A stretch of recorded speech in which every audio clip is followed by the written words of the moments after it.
Goazen ariketekin jarraitzera. Hemen erregea ito baldintzan dago, edo abogado posizioan, eta peoia blokeatua du. Beraz, zuriek kontuz ibili behar dira. Orduan zein da xake mateko era? Alfila G-laura, eta mehatxua da xake matea D bat laukian.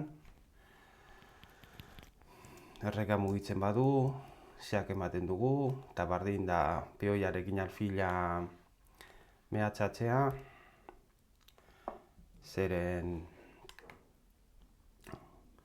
jokaldi berdinarekin xake mata lortuko dugu.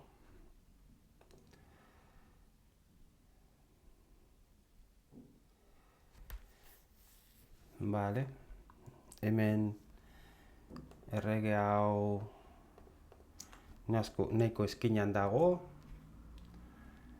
Hau klasean egin genunean gogoratzen naiz, asko kostatu zitzaigula, baina orain erantzun ikusita, ez zait hain zaila iruditzen.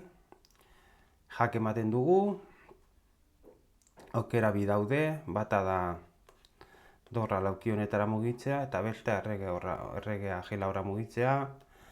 Erregea G-laura mugitzen badugu, xake matea ematen dugu lauan, hau izan zen kostatu zitzaigun jokaldia, eta dorrarekin estaltzen badira, dorra janda xake mate da.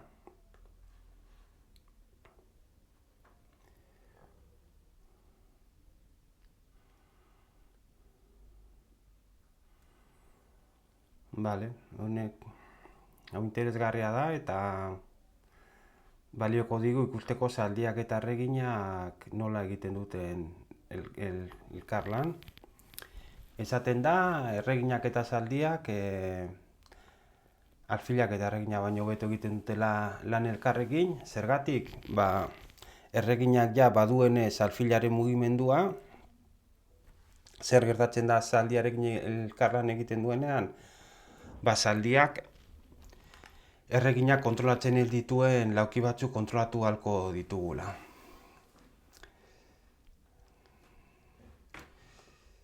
Hemen ikusi dezakegu, hainbat lauki daudela kontrolatuta, erregina eta erregaren gandik.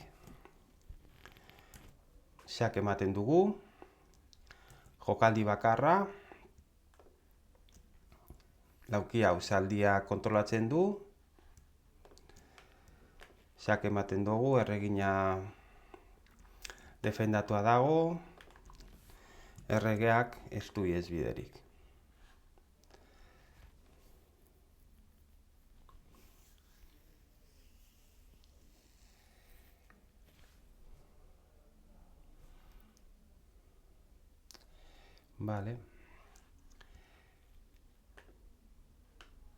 Erregea hemendik ez eskapatzeko, errega aurreratzen dugu, orain beraz, bi aukera daude bakarrik, erregea A bat laukira eramatea edo zelau jokatzea. Kasu bietan, B2 laukian xake mate jasoko dut, ez ba? Peoia mugitzen badugu, xake matea, errega mugitzen badugu, xake matea baita ere.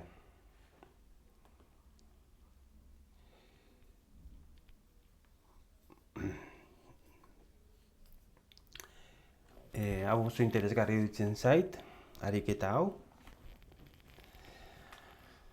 Gu pentsa genezake, erregina hona ekarri, eta horrengo jokaldian, xake ematea lauki honetan, ez ba? Baina kasu horretan, zaldia mugitzen dute F3-ra, eta egia da, jokaldi gutxitan, xake mate emango dugula, ez ba?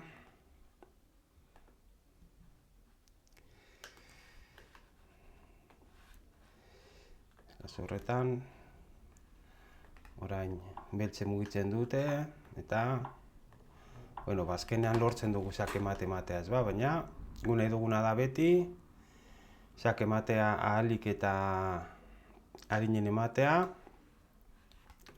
Beraz, jokaldia zein izango da ikusi.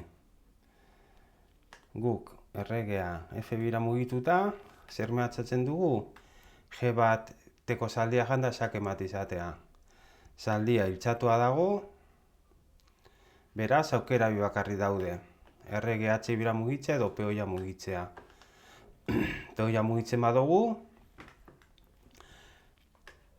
zaldia babestuta egongo da, baina eman ahalko dugu xake ematea G2an, ez ba?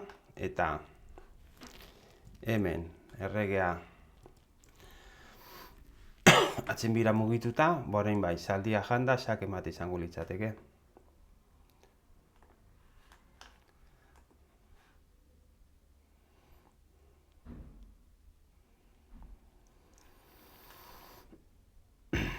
Bale, hemen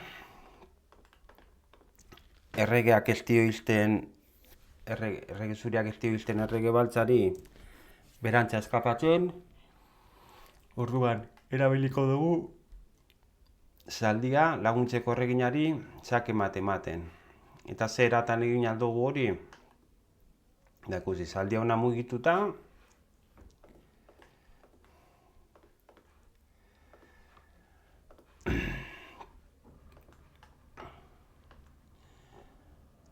aukera oso gutxi daude.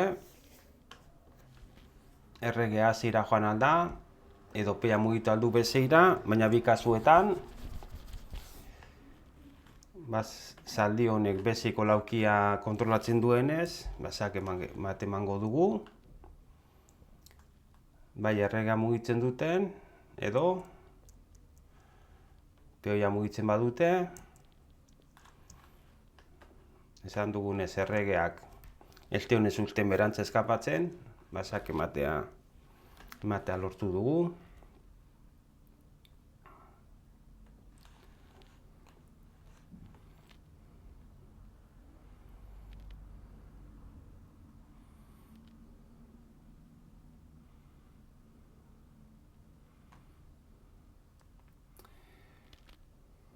Vale.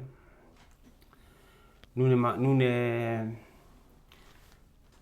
pista da, zaldia mugitu beharko duela. Nora mugitu beharko da? Ez-eira. Horrekin, beltzek aukera bi dituzte. Nunda xake matea H5ra badoa. Laukia hauek kontrolatuta daude. Hau topatuta du, beraz. Erregina H2ra mugituta, ez ba? Eta erregea horrantza badoa, nun izango da xake matea, F4an zaldiak apoiatuta. Bueno, bida amaituko dut.